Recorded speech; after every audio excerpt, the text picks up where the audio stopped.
So all the Rishonim asked another question, which is, we have another halacha on that same daf in Masechet Avodah Zarah, for example, mentioned in more than one place, but that's one of the places in the Talmud, Masechet Avodah Zarah daf Kaf Amud Bet, which states that when it comes to non-Jews, lo moridin v'lo ma'alin, which means what?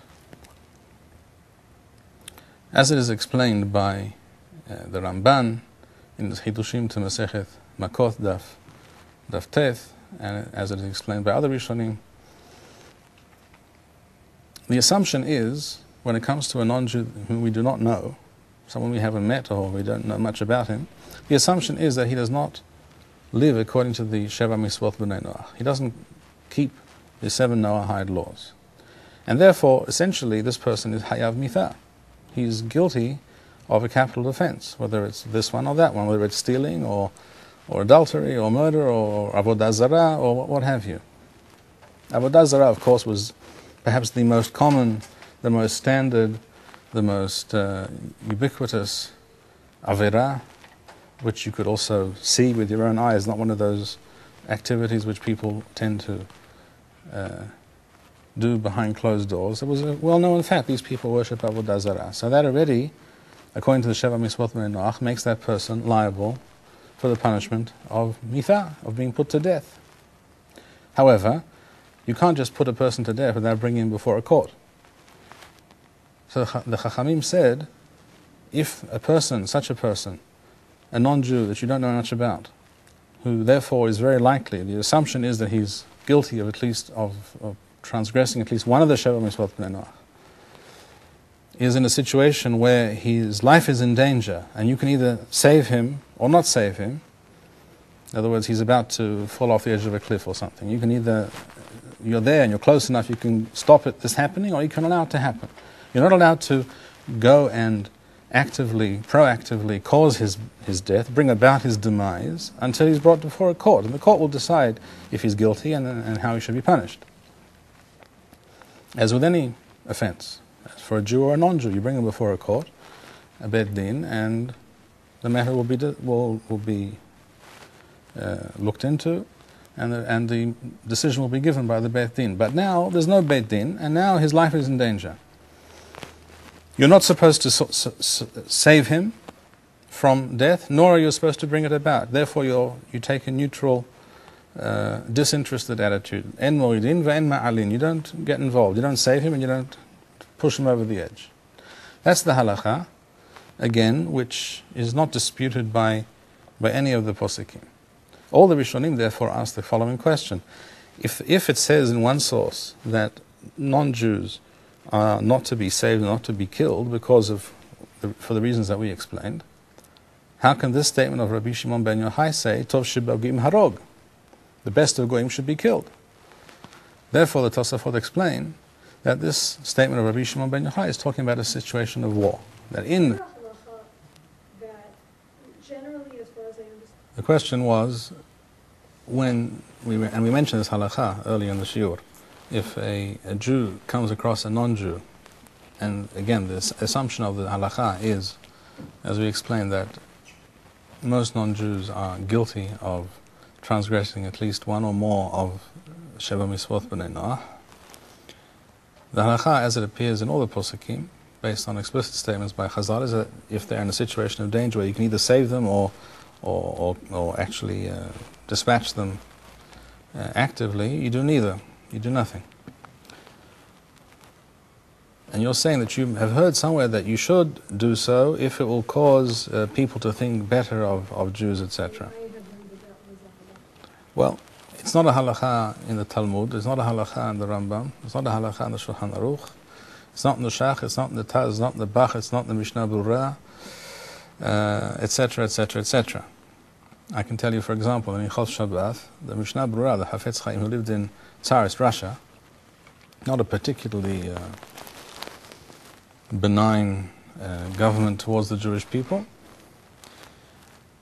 he writes that in a related halakha, or halakha that is somewhat related to our topic, to our discussion, which is that one is to Halel Shabbat in order to save the life of a Jew, but not the life of a non-Jew. because you don't consider all lives to be equal. For those who consider all lives to be equal, that's a very problematic statement. But in the Torah we have priorities, we have a hierarchy of values. And the Shabbat, the value of Shabbat, the erech of Shabbat, comes before the erech of the value of saving any human life. It has to be a particular kind of human life. In the words of Chazal, save him on this Shabbat, Mehalel Shabbat today, so he will be able to keep many Shabbatot in the future.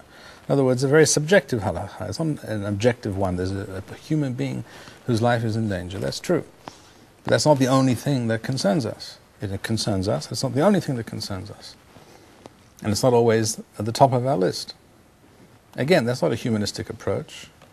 I never claimed that the Torah is humanist. Those who claim that it is tend to somehow dance around these halachot in whatever way they can.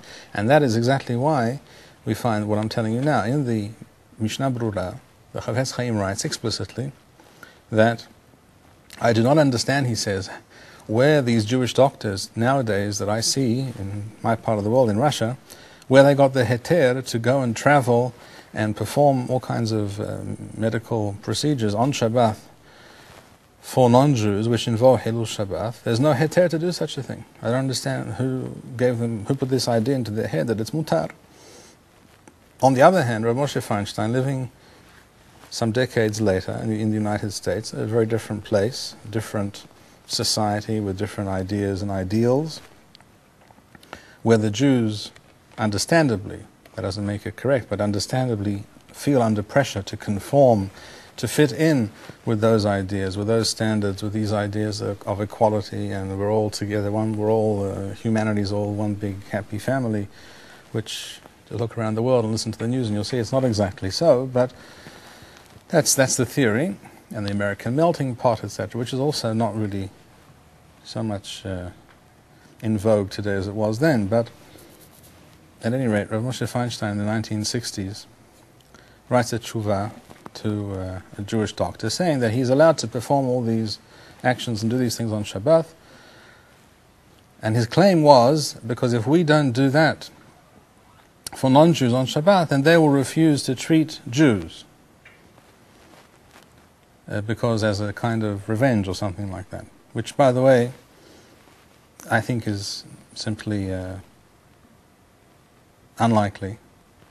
In other words, even if a certain doctor refused to do something and was reprimanded or even fired for behaving in that way, it doesn't at all prove that someone else would take some act or refuse to take some action or refuse to treat a Jew on Shabbat or in general because of that. It doesn't at all follow. It's very speculative. And in fact, the Chachamim were also aware of such a possibility. And nevertheless, they rejected this possibility. That's discussed in the Gemara Masechet Avodah Zarah, without going into the details. So we see that in different situations, different Rabbanim, even a great Rav, a great posek like Rav Moshe Feinstein, was influenced by the situation and felt he had to say such a thing. But it doesn't become true. It's expedient, it's pragmatic, it's, some would argue, necessary, but it's not true. That is to say, it's certainly not the ideal. Even if you say it's mutar, it's not ideal. It's not what the Torah really preaches. And the same is true regarding your question. This idea that you should save the life of such a non-Jew because such and such will be the result. People will think more highly or less highly of Jews if you do this or do that. This is all very speculative. Who knows? For instance, you didn't do anything, and they asked why. He says, well, I can't swim. The person was drowning, I can't swim, so I couldn't jump in, I would have drowned too.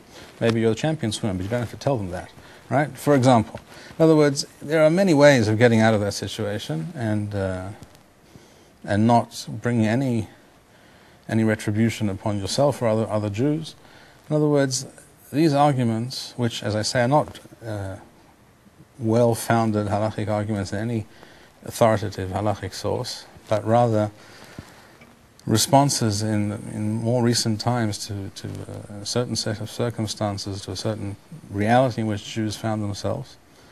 This is not binding halakha. It's certainly not the essential, authentic message of the Torah. Any other questions? Yes.